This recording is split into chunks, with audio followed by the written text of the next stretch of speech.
What is your daily sleep schedule like?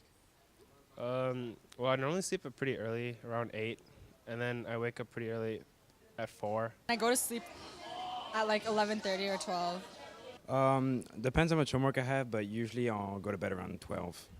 Usually I sleep around midnight and wake up at like 7. Do you notice a difference in your mental or physical performance when you do get more sleep? When I get more sleep, I tend to become more tired. I'm usually getting 4 hours of sleep a night, so around 12-ish, I'm ready to pass out. Well, when I get less sleep, I can definitely tell that like during the day it's hard for me to focus and I just get distracted a lot easier. If you're not getting enough sleep, I'll tell you what's happening. You're having memory problems. You can actually not only have irritability, but full-blown depression. You can weaken your immune system. This may not be a known thing, but your perception of pain increases when you're not sleeping very well. The National Sleep Foundation surveyed 1,602 teenagers. 73% of those adolescents who reported feeling unhappy, sad, or depressed also report not getting enough sleep at night and being excessively sleepy during the day.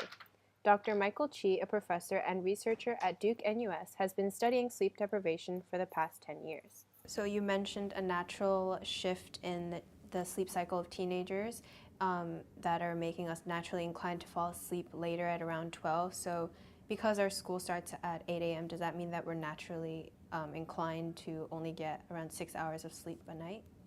Yeah, so this is something that society needs to address in the longer run because there are very significant health effects of continued sleep loss or sleep privation. Naps will help. 10 minutes is reasonably restorative in terms of it'll give you a perk for at least an hour or two. If you nap longer, that is about half an hour or so, there is the possibility that you will develop something called sleep inertia when you wake up. So if you wake up from deep sleep or slow wave sleep, you tend to feel very washed out or fatigued, and it takes a few minutes for you to come back online. What are some of the side effects of sleep deprivation among students? The first is that there is absolutely incontrovertible evidence that people who sleep less than 4.5 hours on a sustained basis have an increased risk of death. Secondly, the sleep for students, particularly those who are more competitive, who want to maintain their grades, sleep is very important for memory consolidation. The lack of sleep promotes appetite, you to go for high calorie and unhealthy foods. It ends up resulting in weight gain. And would you say that you're sleep deprived? No, not really. Because, well, I don't know, I always have energy when I come to school. I don't feel like sleeping every single class I have. I would say no because usually I get around, I think 8 is like the mark that teenagers should get. And I usually get pretty close to that.